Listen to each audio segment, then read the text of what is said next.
दिन के बाद, आज से 2 दिन के बाद मैं सीएम की कुर्सी से इस्तीफा देने जा रहा हूं। आज इस मंच से मैं मांग करता हूं कि ये चुनाव नवंबर में कराए जाए, महाराष्ट्र के साथ कराए जाए। आपका प्रचंड बहुमत है विधानसभा में। यदि चुनाव चाहते हैं तो कैबिनेट की बैठक बुलाइए, असेंबली डिसॉल्व करके डिसोल्यूशन ऑफ असेंबली रिकमेंड कर दीजिए नए चुनाव के लिए। बीजेपी जाए जनता के बीच में, जनता सबक सिखाएगी, तब पता चलेगा इनको कि क्या साजिश और षड्यंत्र के तहत केजरीवाल जी को परेशान किया है। तो उनकी इच्छा है, कोई भी जो मर्जी इस्तीफा दे, बहुत सारे देते हैं नहीं देते हैं, तो उनका काम। हरियाणा के लोगों ने 36 बार का एक फैसला है, अब की बार कांग्रेस की सरकार। भारत माता की, भारत माता की। सीएम पद से 2 दिन बाद इस्तीफा, इलेक्शन कमीशन से नवंबर में चुनाव कराने की अपील, जनता की अदालत में ईमानदारी वाला दांव और कई बातें जो अरविंद केजरीवाल से कही गई, जिस पर दिल्ली का सियासी पारा हाई हो गया है। नमस्कार, मैं हूं विवेक श्रीवास्तव। दिल्ली की सियासत 360 डिग्री पर घूम गई है। कल तक दिल्ली में शराब घोटाले को लेकर दंगल छिड़ा था और अब चर्चा है कि केजरीवाल के इस्तीफे के बाद दिल्ली का सीएम कौन होगा। चर्चा में कई नाम हैं। एक नाम अरविंद केजरीवाल की पत्नी सुनीता केजरीवाल का भी है। तो सवाल है कि क्या अरविंद केजरीवाल लालू यादव के नक्शे कदम पर आगे बढ़ेंगे या फिर कोई दूसरा रास्ता वो चुनेंगे।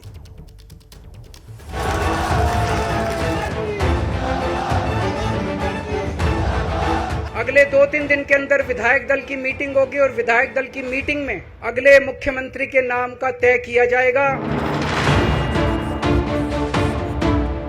केजरीवाल के ऐलान के साथ ही ये तय हो गया कि दिल्ली में सीएम का चेहरा बदलने वाला है, लेकिन कौन? क्योंकि ये साफ है केजरीवाल सीएम पद से इस्तीफा देंगे और मनीष सिसोदिया सरकार में कोई पद नहीं लेंगे। मैं मनीष जी से बात कर रहा था। जो पीड़ा मेरे मन में है वो पीड़ा मनीष जी के मन में भी है। इनके लिए भी वही सब कहा गया जो मेरे लिए कहा गया है। मनीष जी का भी कहना है कि ये दिल्ली के उप मुख्यमंत्री और शिक्षा मंत्री और मंत्री का पद तभी संभालेंगे जब दिल्ली की जनता कहेगी कि मनीष सिसोदिया ईमानदार है। तो मैं और मनीष सिसोदिया, हम दोनों का फैसला आपके हाथ में है, जनता के हाथ में है। हम दोनों जनता की अदालत में जा रहे हैं, गली गली जाएंगे, जनता के बीच में जाएंगे और उनसे पूछेंगे, अगर जनता कहेगी ईमानदार है तो हम आके इसकी कुर्सी पे बैठेंगे। दिल्ली का अगला सीएम कौन होगा, इसे लेकर 2 दिन बाद आम आदमी पार्टी की विधायक दल की मीटिंग होने जा रही है, जिसमें किसी नाम पर मोहर लग सकती है। फिलहाल कई चेहरे चर्चा में हैं। इनमें पहला नाम दिल्ली सरकार में मंत्री आतिशी मार्लेना का है। आतिशी मार्लेना आपका बड़ा महिला चेहरा हैं। केजरीवाल कैबिनेट की एकमात्र महिला मंत्री हैं। दिल्ली सरकार में 5 विभागों का कार्यभार संभाल रही हैं। पार्टी गठन के समय से ही आपसे जुड़ी हुई हैं। 2020 में कालकाजी क्षेत्र से चुनाव जीतकर विधायक बने। लंबे वक्त पार्टी प्रवक्ता की भूमिका निभाई। 2018 तक मनीष सिसोदिया के सलाहकार की भूमिका निभाई। 9 मार्च 2023 को दिल्ली सरकार में कैबिनेट मंत्री बने। आम आदमी पार्टी के अंदर आतिशी की पकड़ बेहद मजबूत मानी जाती है। पहले मनीष सिसोदिया और फिर अरविंद केजरीवाल जेल गए तो आतिशी ने पार्टी का पक्ष मजबूती से रखने में बड़ी भूमिका निभाई। हालांकि सीएम बनने के सवाल पर आतिशी का जवाब बेहद नपातुला है। अरविंद केजरीवाल जी दिल्ली के लोगों का फैसला जानना चाहते हैं कि दिल्ली के लोग क्या सोचते हैं। क्या दिल्ली के लोगों को भरोसा है कि नहीं कि अरविंद केजरीवाल ईमानदार हैं, इसलिए अरविंद केजरीवाल इस्तीफा दे रहे हैं। केजरीवाल की जगह सीएम बनने की रेस में दूसरा नाम उनकी पत्नी सुनीता केजरीवाल का है, जो अरविंद केजरीवाल के जेल जाने के बाद से ही राजनीति में सक्रिय भूमिका निभा रही हैं। लोकसभा चुनाव में प्रचार से लेकर दूसरे तमाम मौकों पर सुनीता केजरीवाल पार्टी को लीड करती नजर आईं। सुनीता केजरीवाल 1994 बैच की IRS ऑफिसर हैं। 22 साल तक IT विभाग में कार्यरत रहीं। 2016 में सर्विस से VRS लेकर पति को सपोर्ट किया। केजरीवाल जेल गए तो सुनीता केजरीवाल ने मोर्चा संभाला। अरविंद केजरीवाल पर कानूनी कार्रवाई के बाद सुनीता केजरीवाल पार्टी की कमोबेश हर एक मीटिंग में मौजूद रहीं। यहां तक कि इस दौरान आम आदमी पार्टी ने उन्हें स्टार प्रचारक भी बनाया, जिससे उनका दावा काफी मजबूत माना जा रहा है। हालांकि मौजूदा वक्त में सुनीता केजरीवाल आप विधायक नहीं हैं, जो सीएम बनने की राह में रोड़ा साबित हो सकता है। वहीं आम आदमी पार्टी की विधायक दल की मीटिंग से पहले ही बीजेपी सुनीता केजरीवाल का नाम तय मान रही है।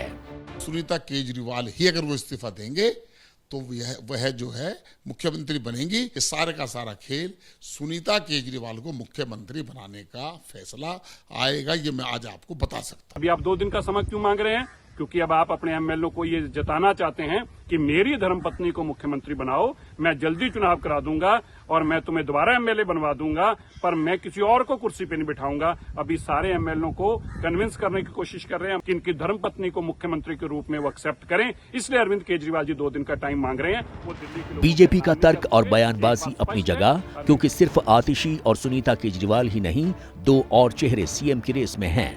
इनमें पिछले ही साल दिल्ली सरकार में मंत्री बने सौरभ भारद्वाज का नाम भी शामिल है। सौरभ भारद्वाज दिल्ली सरकार में स्वास्थ्य मंत्री हैं। स्वास्थ्य विभाग के अलावा 6 विभागों का कार्यभार भी उनके पास है। 2013 में केजरीवाल की 49 दिनों की सरकार में भी कैबिनेट मंत्री थे। दिल्ली की ग्रेटर कैलाश सीट से लगातार तीसरी बार विधायक हैं। 2017 में सौरभ भारद्वाज ईवीएम को हैक करने का दावा कर चर्चा में आए थे। हालांकि सौरभ भारद्वाज के दावे को चुनाव आयोग ने पूरी तरह खारिज कर दिया। मौजूदा वक्त सौरभ भारद्वाज आम आदमी पार्टी में अरविंद केजरीवाल और मनीष सिसोदिया के बाद बड़े चेहरों में से एक हैं। अब सौरभ भारद्वाज से सुनिए सीएम पद को लेकर उनका क्या कहना है। आम आदमी पार्टी का कोई भी विधायक साथी, कोई भी मंत्री साथी उस कुर्सी पे क्यों बैठेगा? इसलिए बैठेगा कि कैसे जल्द से जल्द दिल्ली में चुनाव करा के उस अग्नि परीक्षा से अरविंद केजरीवाल जी को पार करा के उस कुर्सी पे उन्हें बिठाया जाए। आज उस कुर्सी पे 10 दिन, 15 दिन, 2 महीने कौन बैठ जाएगा, इसकी कोई कीमत नहीं है, इसका कोई लेना देना नहीं है। वो कुर्सी जनता अरविंद केजरीवाल को दोबारा देने जा रही है और उसका संघर्ष आज से शुरू किया जाएगा। सौरभ भारद्वाज हों या फिर आतिशी, सभी सीएम पद का फैसला विधायक दल की मीटिंग पर छोड़ रहे हैं। लेकिन चर्चाओं का बाजार गर्म है और इस चर्चा में एक और कैबिनेट मंत्री गोपाल राय का नाम भी सामने आ रहा है। गोपाल राय मौजूदा वक्त में दिल्ली के पर्यावरण मंत्री हैं। शहरी विकास और सामान्य प्रशासन विभाग भी गोपाल राय के पास है। दिल्ली की बाबरपुर सीट से लगातार दूसरी बार विधायक हैं। दिल्ली में पूर्वांचल से आने वाले मतदाताओं की संख्या अच्छी खासी है और गोपाल राय का ताल्लुक पूर्वांचल से है। इसमें कोई दो राय नहीं है कि दिल्ली की चुनावी बिसात पर पूर्वांचल से ताल्लुक रखने वाले मतदाता बड़ा फैक्टर साबित होते रहे हैं। ऐसे में आम आदमी पार्टी गोपाल राय के चेहरे पर बड़ा दांव लगा सकती है, क्योंकि दिल्ली विधानसभा का कार्यकाल खत्म होने में 5 महीने या इससे कुछ ज्यादा का वक्त ही बाकी है। फिलहाल सबकी नजर 2 दिन बाद होने वाली आम आदमी पार्टी की विधायक दल की मीटिंग पर है।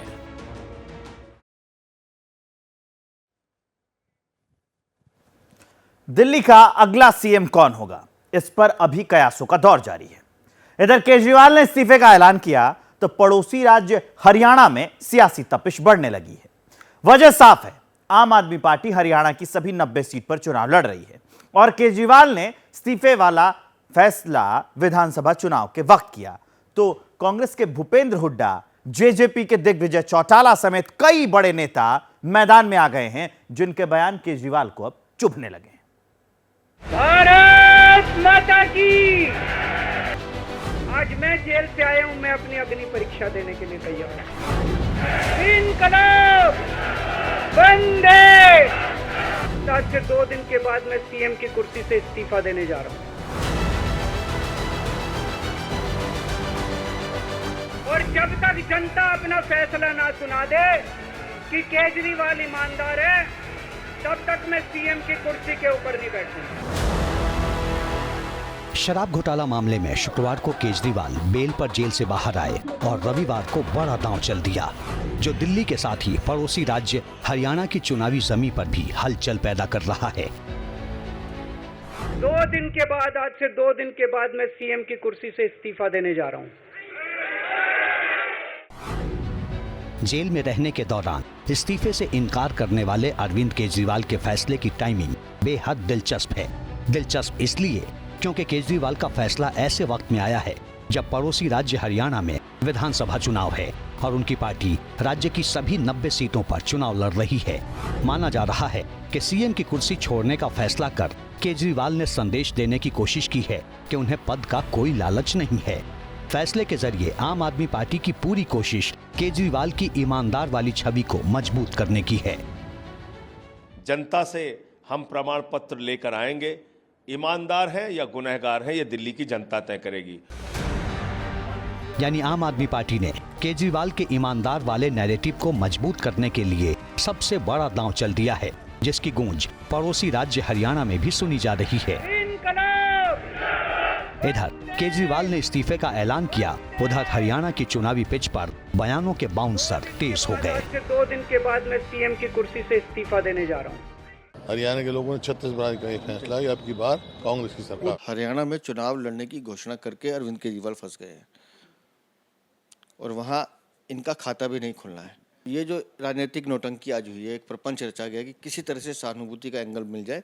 मुझे नहीं लगता देश की जनता बहुत समझदार है, इनको माकूल जवाब देगी। अरविंद केजरीवाल अपने इस्तीफा दे रहे हैं, वो मुझे ऐसा लगता है कि हरियाणा के इलेक्शन को लेकर के उनकी कोई स्ट्रेटजी है, क्योंकि यहाँ इलेक्शन है, बाकी तो और तो कोई औचित्य नहीं है उनके इस्तीफे का, और अब तो जेल से बाहर आए हैं, तो मुझे लगता है कि वो हरियाणा को लेकर के कोई स्ट्रेटजी बना रहे होंगे, इससे ज्यादा कुछ नहीं।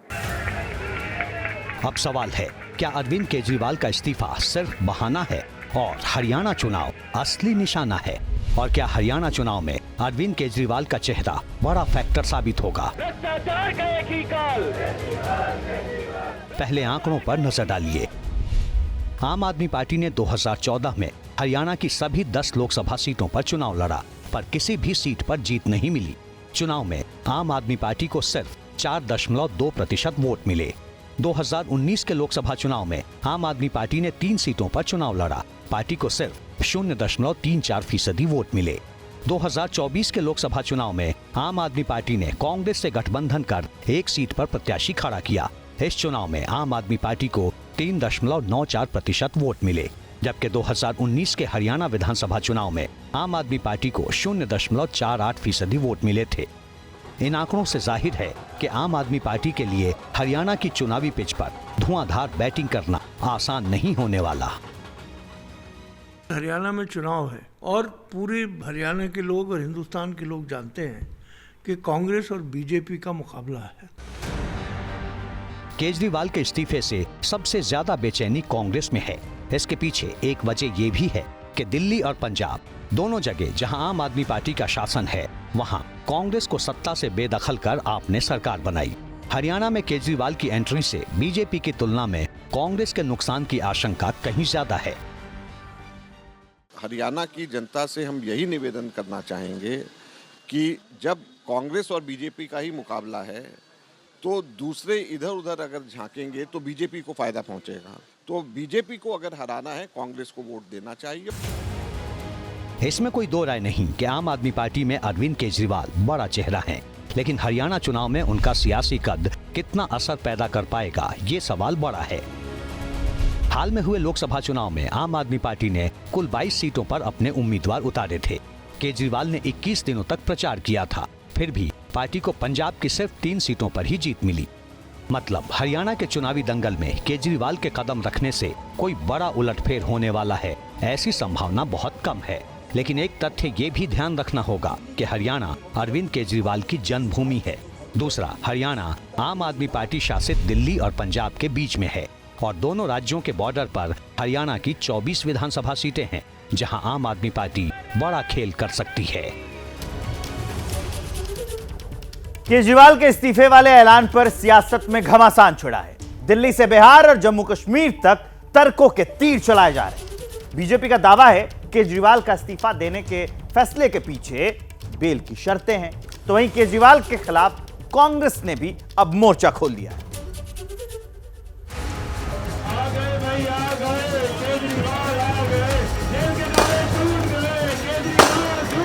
लेकिन मुझे नहीं लगता ये कभी शर्म से इस्तीफा देता है। ये एक और राजनीतिक नाटक करना चाहता है और चाहता होगा, उसको लगता होगा कि लोगों के बीच में इस्तीफा देके मैं एक मार्टर बनूं, हो सकता है कुछ फायदा मिले।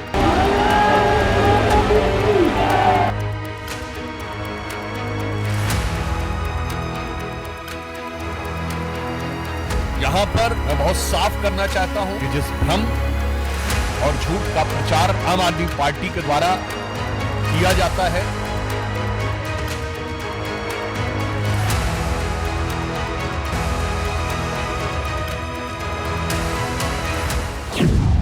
अरविंद केजरीवाल ने इस्तीफे का ऐलान किया या करना पड़ा, इस एक सवाल पर बयानों का तूफान आया हुआ है।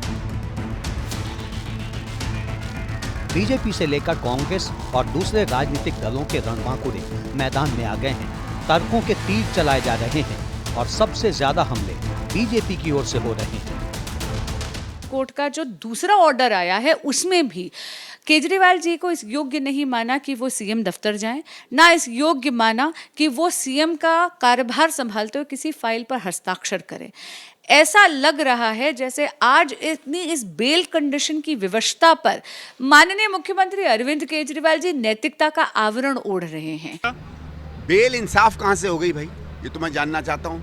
माफ करिए, मैं इनकी तुलना नहीं कर रहा हूँ। हत्यारों को भी बेल मिलती है, बलात्कारियों को भी बेल मिलती है, टेररिस्टों को भी बेल मिलती है। बेल तो एक प्रक्रिया है। बेल मिलने से आप पे इंसाफ कहाँ से? या तो आप ये कह रहे हैं कि आप केवल बेल के लायक हैं, इसके बाद आप नहीं छूटेंगे, तो इसमें इंसाफ और इसमें जीत की कहाँ बात होती? बेल तो सामान्य मिलनी चाहिए ना किसी भी व्यक्ति को। केजरीवाल के इस्तीफे वाले दांव पर बीजेपी और कांग्रेस एक सुर में हमला बोल रहे हैं। दरअसल माना जा रहा है कि केजरीवाल के ऐलान के पीछे 3 बड़ी वजहें हो सकती हैं। पहली वजह ये कि अरविंद केजरीवाल दिल्ली के सीएम हैं, लेकिन पावर नहीं है। सुप्रीम कोर्ट से मिली बेल की शर्तों के मुताबिक केजरीवाल ना तो ऑफिस जा सकते हैं और ना ही किसी फाइल पर सिग्नेचर कर सकते हैं। दूसरा, दिल्ली विधानसभा का कार्यकाल फरवरी 2025 में खत्म हो रहा है, यानी केजरीवाल सरकार के पास 5 महीने का वक्त है। ऐसे में अगर वो सीएम रहते हैं तो लोक लुभावन फैसले लेना मुश्किल होगा। वहीं सीएम का चेहरा बदलने और इस्तीफा देने पर उन्हें सहानुभूति मिल सकती है। तीसरी वजह है, दिल्ली में बीजेपी लगातार केजरीवाल से इस्तीफे की मांग कर रही थी। अब इस्तीफा देकर वो बीजेपी को आक्रामक ढंग से जवाब दे सकेंगे। सूत्रों के मुताबिक अरविंद केजरीवाल करप्शन के आरोपों से आहत थे। ऐसे में पार्टी के सीनियर नेताओं ने उन्हें इस्तीफा देने की सलाह दी। पूरी दुनिया के इतिहास में इकलौता ऐसा मुख्यमंत्री है जो अपनी मुख्यमंत्री की कुर्सी पे इस्तीफा देके कह रहा है कि अगर मैं ईमानदार हूं तो मुझे वोट देना, वरना मुझे वोट मत देना। तमाम आरोपों के बावजूद, कीचड़ उछालने के बावजूद एक चीज भी अब तक अदालत के अंदर साबित नहीं हुई। यानी अब आम आदमी पार्टी ने शराब घोटाला केस को जनता की अदालत में ले जाने का मन बना लिया है। ये साबित करने की कोशिश है कि शराब घोटाला केस में की गई कानूनी कार्रवाई के पीछे कोरी राजनीति है। इधर बिहार से लेकर जम्मू कश्मीर तक कई पार्टियां आम आदमी पार्टी और केजरीवाल के साथ खड़ी दिखाई दे रही हैं। केजरीवाल साहब एक सूझबूझ वाले व्यक्ति हैं, विद्वान आदमी हैं। कुछ सोच समझ करके अपना उन्होंने विचार व्यक्त किया है। अब वो कहे हैं, देखते हैं हम लोग आगे, हम उनको अपना समर्थन देते हैं। जो उस पे चार्जेस लगाए थे वो ये प्रूव नहीं कर सके, इसलिए वो पब्लिक में जाना चाहता है, क्योंकि लोग फैसला करें। और ये बहुत अच्छी बात है कि वो कुर्सी का भूखा नहीं रहा। दिल्ली में अरविंद केजरीवाल की अगुवाई में लगातार दूसरी बार पूर्ण बहुमत वाली सरकार है। 2013 में आम आदमी पार्टी को 28 सीटें मिली थी, 2015 में 67, जबकि 2020 के विधानसभा चुनाव में उसे 62 सीटें मिली थीं। यानी लगातार 2 चुनाव में लैंडस्लाइड विक्ट्री। लेकिन अब आम आदमी पार्टी के सामने सियासी समीकरण अलग है। केजरीवाल की छवि पर सवाल उठ रहे हैं। 10 साल की एंटी इनकम्बेंसी वाला फैक्टर भी है। यही वजह है कि केजरीवाल के इस्तीफे को चुनावी नफा नुकसान से जोड़ कर देखा जा रहा है।